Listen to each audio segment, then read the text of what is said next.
Hey y'all, Pancake here. This past week, the final details for the last remaining Epic Universe land were revealed.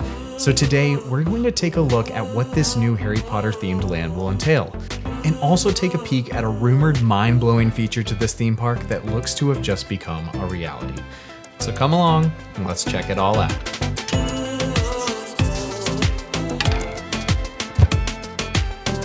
Alright, so over the past 6 months, Universal has revealed information about each of the 5 lands coming to this brand new theme park next year. Now, a couple weeks ago, I dove into the model for Epic Universe and revealed what is coming to each land.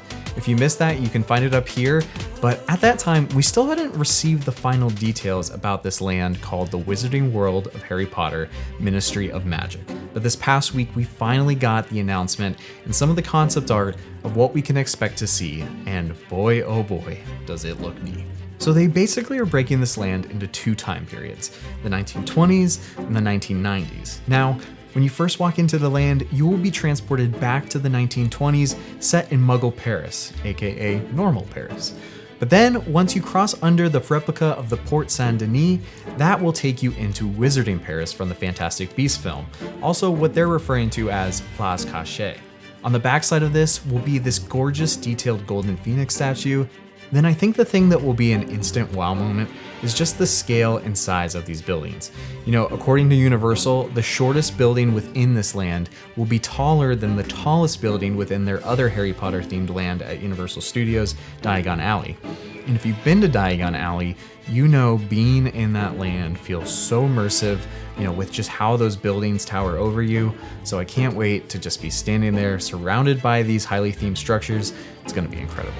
Now, one of the first dining offerings to guests will be on your left right after you pass under the arch, and that place is called Café L'Air de la Sereine. Inside there is some gorgeous architecture you will get to take in while indulging in French baked goods, sandwiches, and desserts. And it sounds like you'll also get to order cocktails and French wines here as well. And not only will this location have an indoor seating area, but you can also have that quintessential French dining experience of sitting out at a street-side table and taking in the sights and sounds of the land. Although it does get pretty hot here in Florida, so I think I'll stick to the indoor seating, but I could totally see getting a nice glass of wine at night and just people watching. All right, let's move deeper into the land. And as you head down the main street of Place Cachée, you'll notice these circus tents popped up in front of some buildings. This is where the very first live full-scale theater experience for a Wizarding World will be. And this is something I feel like was much needed for a long time.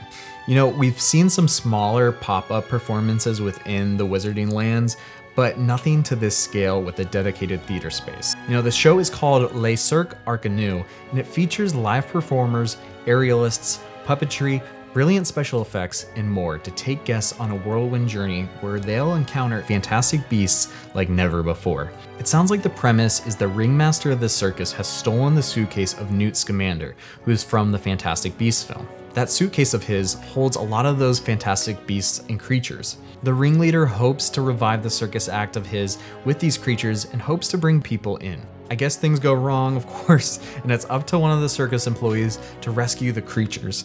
And it sounds like this will actually be a performance where the audience is known to the performers, not just some play happening in front of us or like a retelling of a story, which I like. I am just so happy we'll get to see what they can do finally with a Wizarding stage show in the parks. You know, this all sounds incredible, and I think we'll be blown away with some of the effects they pull off here.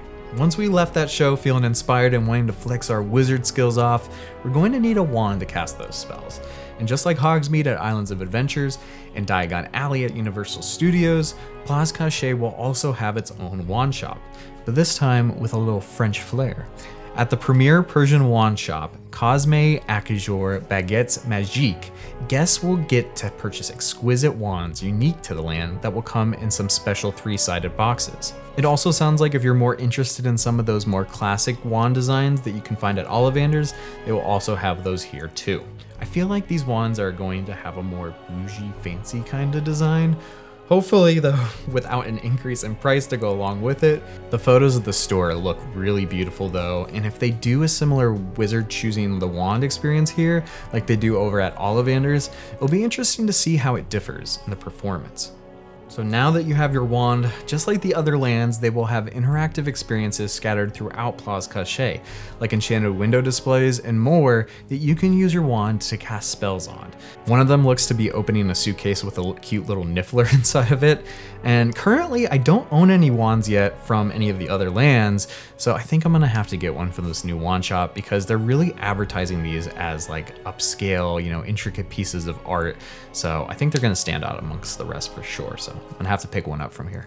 Okay, so before we move on to what I would consider the finale of the Wizarding World, I wanted to point out a neat little detail within the land that just helps expand upon the idea of depth and scope of this land. We have seen over the years Universal creatives and Disney Imagineers use forced perspective to create the illusion of scale and distance. And they are doing the same thing within this new land. And you can see it here actually within this concept art. These distinct peaked domes are smaller replicas of an actual Catholic church in Paris. They will rise up from behind the layered building facades to give the land depth and that feeling that we're truly in a giant city, when in reality, on the other side of a lot of these facades is just a wide open backstage area. It's details like this that really make the difference in immersion. And you can even see in these photos, thanks to BioReconstruct on Twitter, some of the behind the scenes construction of that cathedral. And I just love getting to see some of these construction progress photos from these projects. It's really fascinating to see what they can do. So I just want to point out that little detail. All right, so we got something to eat, we saw some creatures, witches, and wizards perform in front of us, and then we visited a wand shop and cast spells around the land. What's next? Can it get any better? And oh man, yes it can. And it does. Let's take a walk down the street to the Metro Flute, which if you aren't familiar with the Harry Potter series, the Flute Network is basically a form of transportation within the Wizarding World via fireplaces. And as you enter the Metro Flute, you are greeted with a row of fireplaces you will enter. And as you do, the infamous green smoke and flame will consume you, and in an instant, you will find yourself transported not only to the British Ministry of Magic, but also traveling forward in time to the 1990s, placing you perfectly in the time period where our favorite characters from the Harry Potter films exist and are very much alive. Now, before we dive deeper into the British Ministry, I cannot wait to see what they do to pull off the effect of transporting in the fireplace. Obviously we can probably expect some kind of green fog, but I think what may happen is we step into this blank, scorched fireplace with 3 walls and no signs of a pass-through. The fog paired with some green lights will quickly rise through the floor, masking a sneaky breakaway in the wall. And once the fog clears, we see that long, dark green and black hued tile hallway in sight. And as we walk out and look left, we are greeted with that iconic location of the Ministry of Magic. This is going to be one of those wow moments where fans, and even those unfamiliar with the films, will just be in awe of the scale and detail of the environment. Now, it is within here where the only ride will be for this land, and that attraction is named Harry Potter and the Battle at the Ministry. I think this is what Universal is going to be pushing as Epic Universe's, if not all of their parks' main marquee attraction. We arrived to the Ministry just in time for the long-awaited trial of the infamous Dolores Umbridge. We will board what looks to be an elevator lift that isn't your typical lift. These are omnidirectional. And we arrive at the room of the trial, but then, just like all attractions, something goes wrong. Umbridge attempts to escape, which then leads to a chase with Harry, Ron, and Hermione, all while dodging attacks from Death Eaters, rampaging creatures, and more. It's hard to know exactly what this is all going to look like, but based off the scale of this building the attraction is located in, this thing is going to have some seriously impressive show sets, and I am so eager to see more about this ride.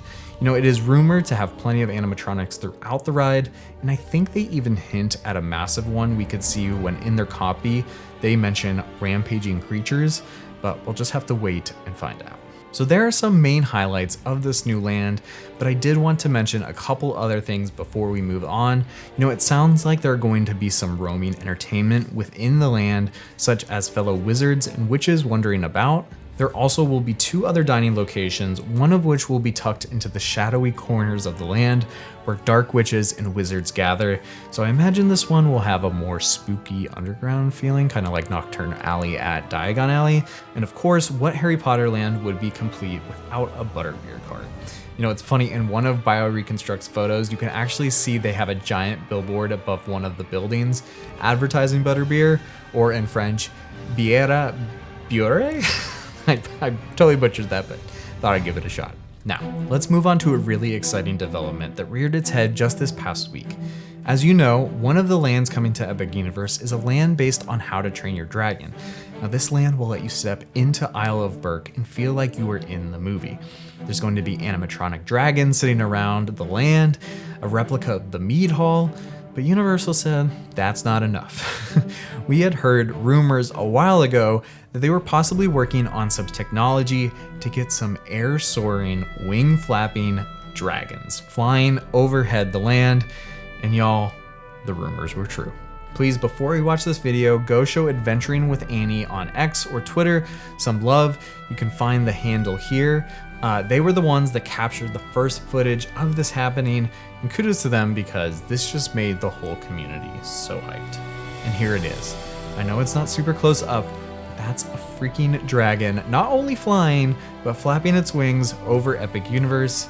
Again, going back to talking about level of immersion and details, I think this truly sets the bar. I mean, can you imagine being a kid, walking into this land, looking up and being like, Mom, there's a freaking dragon in the air. I mean, forget the kids. I mean, this will even amaze the adults, I'm sure. You know, and to see this happening 6 months out from the opening gives me hope that this is a real thing that is here to stay and not just something that they're gonna do for an opening event or something. You know, kudos to Universal for making this happen and for evolving the game. You know, I really hope to see this technology at Galaxy's Edge or even Pandora after this, because I just think it unlocks another level of immersion. Well, there you go. There were some brand new developments from Epic Universe. Please check out my video up here that I mentioned earlier, where I dive deep into the model for Epic Universe and discuss all that we can expect from the remaining 4 lands. Also, D23 is probably about to happen or has already happened as you're watching this. I'm actually there right now and I filmed this before I left. But lucky you probably know everything that was already announced. But have no fear, I will be bringing you videos from all 3 days after I return, and I cannot wait to show you everything I saw and experienced, and of course, discuss all of those announcements that came out of the past 3 days. Be sure to subscribe below to not miss a video from that. That's gonna do it for this one. Thank you so much for watching, and I'll catch you in the next one. Remember to stay golden.